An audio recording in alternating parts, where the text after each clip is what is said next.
In the fall of 1982, a special task force of the Soviet militia is assembled for a single desperate purpose: to stop a killer they cannot understand. The investigation had begun 4 months earlier when the body of a 13-year-old girl, Andrei Chikatilo, was discovered in these woods. She had been stabbed dozens of times in a frenzied attack.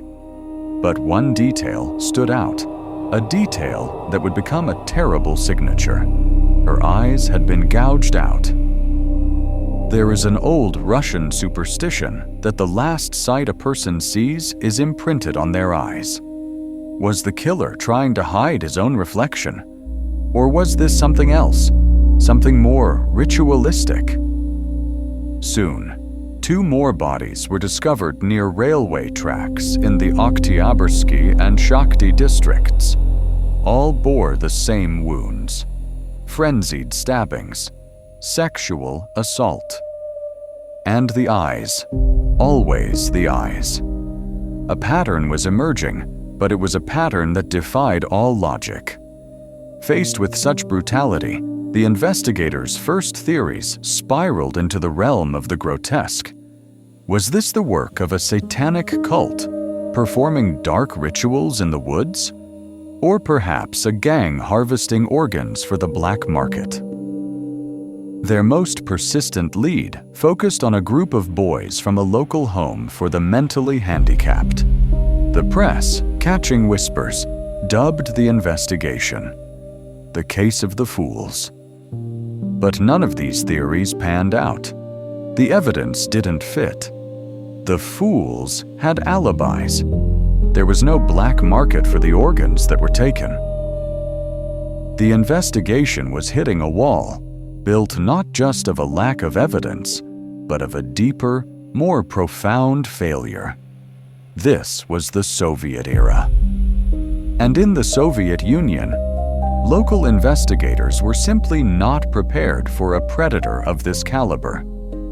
Serial killers were a Western decadence, a product of capitalist decay. To admit that a man like this was hunting in the heart of the proletariat was to criticize the very foundations of the communist state itself. The ideology of the perfect society became the investigation's greatest blindfold. And so, the best they could do was gather bits of evidence and wait. They increased patrols. They staked out train stations. They worked seriously, diligently, within the confines the state had set for them. But despite their efforts, the body count rose. The killer was a ghost, moving through the crowds at bus stops and train stations, preying on the vulnerable, and then vanishing back into the Soviet multitude. By the end of 1984, the number was no longer a theory or a suspicion. It was a statistic of horror.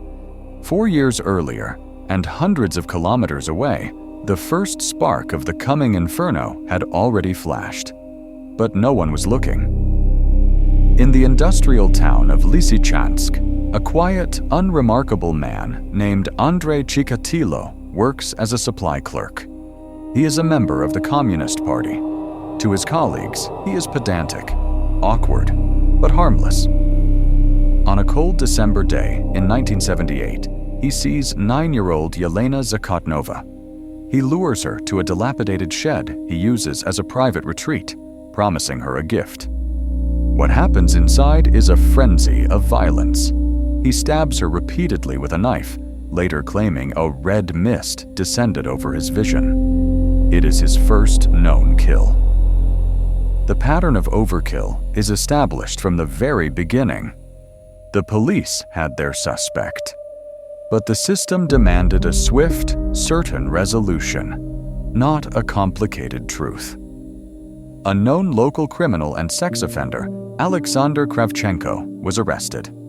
Kravchenko confessed under duress.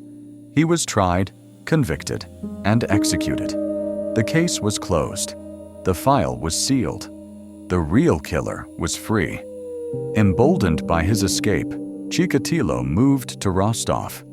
The red mist would descend again. His new job gave him a railway pass, unleashing him upon a vast network of potential victims across the entire Rostov region. His method was simple and devastatingly effective. He targeted the vulnerable, runaways, prostitutes, homeless children. He used his own bland appearance as a weapon. He was a father, an official. He would offer food, alcohol, or a few rubles. He would show a fake KGB identification card. He was the last person anyone would suspect, and the bodies piled up. Lyubov Biryuk, 14, stabbed 15 times. Igor Gudkov, 7. Laura Sarkisian, 15. The list grew, and with it, the killer's confidence. The mutilations became more elaborate, the signature more pronounced. The taking of organs, tongues, uteruses began. According to forensic pathologists, the violence was expressive. It was not just about killing, it was about destruction. The removal of the eyes, the soft tissues. It speaks to a desire to obliterate the victim's identity, to consume their very essence. This was a form of cannibalism, both literal and symbolic.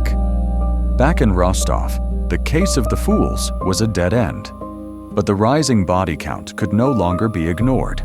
The killer was no longer a theory. He was a fact. And the fact was, he was winning. The ghost was real.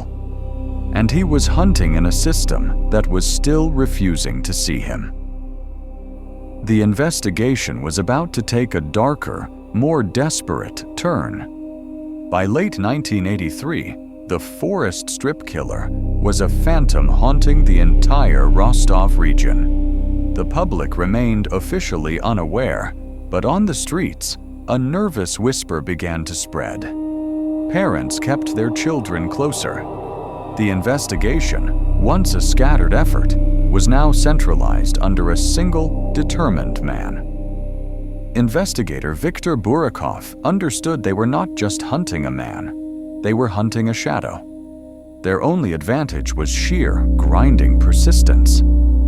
Operation Lesopolosa, Forest Strip, was born. They flooded the zones. They collected over 25,000 saliva samples. They were building a mountain of data, but the shadow remained elusive, always one step ahead, his blandness, his perfect camouflage. Then, a break. Not from a high-tech test, but from old-fashioned police work. Chikatilo, in a public park, was caught molesting a woman. He was arrested. In his briefcase, the police found his murder kit: a knife, a rope, a hammer, and soiled rags. He was in the chair. The net, it seemed, was finally closing. The investigators had their prime suspect. They had the weapons. They had him at the scene of an attempted assault. But Soviet forensic science, rigid and unquestioned, delivered a catastrophic error. Semen from the crime scenes was from a man with blood type A, who was a secretor with type AB antigens. Chikatilo's blood was type A, but a biological fluke. He was a non-secretor, meant his bodily fluids did not match. The science declared he could not be their man. He was released. The monster was handed back his freedom. For Chikatilo, it was the ultimate validation. He was untouchable, protected by the very state he was tearing apart. He would later be jailed for a minor theft, but after 3 months, he was released again, back into the wild. And the killing continued, more ferociously than ever. The shadow, now confident he was beyond the reach of science and the state, was exacting a terrible toll. The investigation was back to square one, shrouded in a deeper, more profound despair. The ghost had not just escaped, he had been scientifically absolved. By 1989, the Soviet Union was crumbling. The old certainties were breaking down. And in a last, desperate gamble, investigator Burakov turned to a revolutionary new field: forensic psychiatry. He needed a mind to catch a mind. Dr. Alexander Bukhanovsky was given the entire, horrifying case file. Based solely on the brutality, the victimology, and the geography of the crimes, he constructed a stunningly accurate psychological portrait of the killer. Dr. Alexander Bukhanovsky said, "You are not looking for a criminal. You're looking for a man between 45 and 55.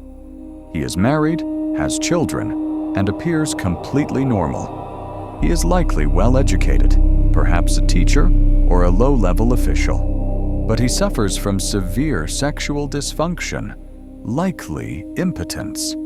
He feels profound, lifelong humiliation.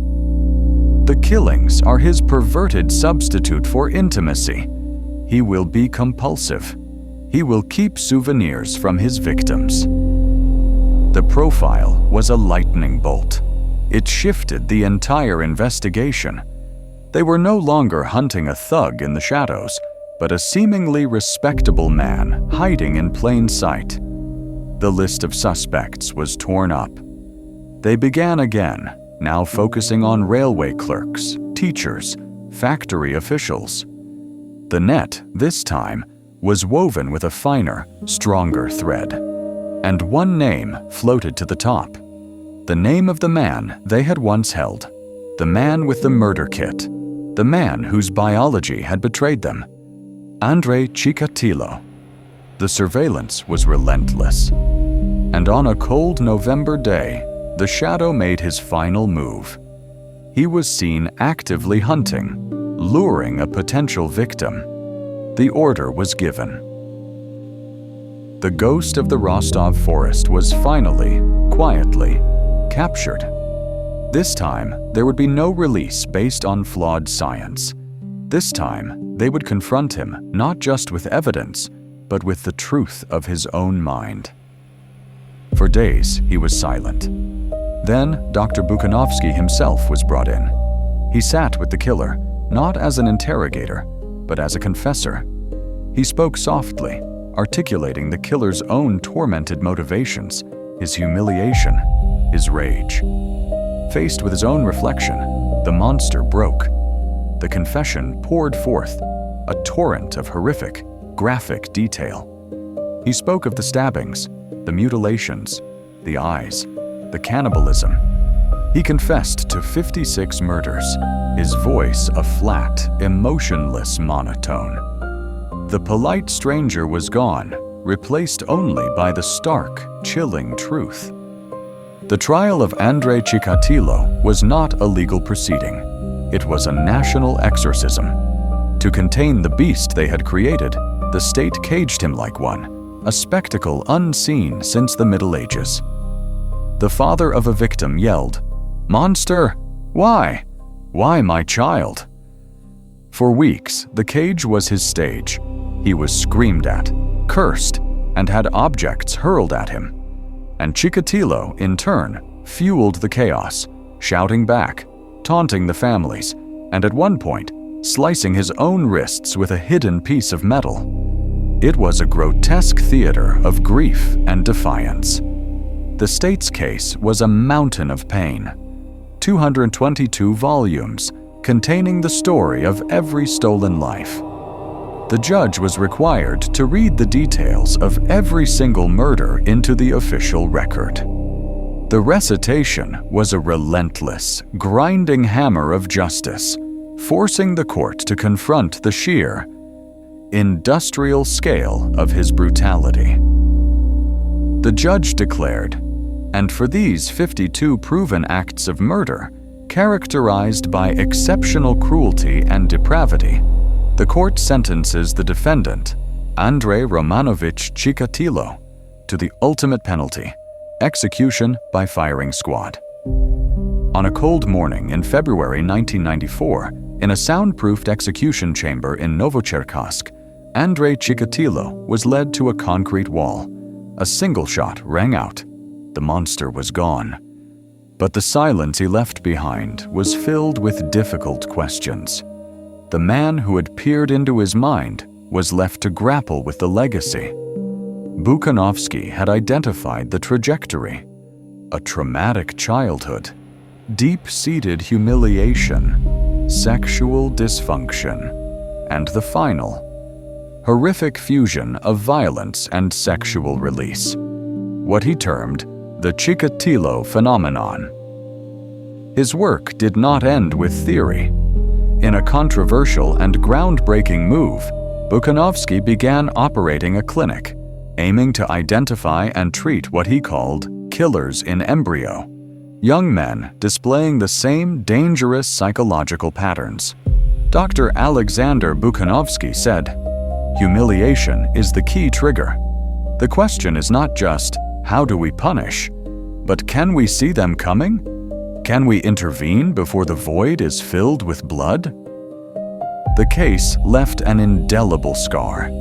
It shattered the Soviet myth of a society immune to such deviance.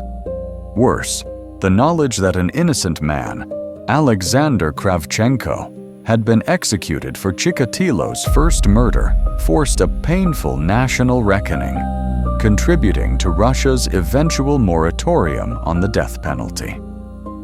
The story of Andrei Chikatilo is a warning about the masks we wear and the monsters those masks can hide.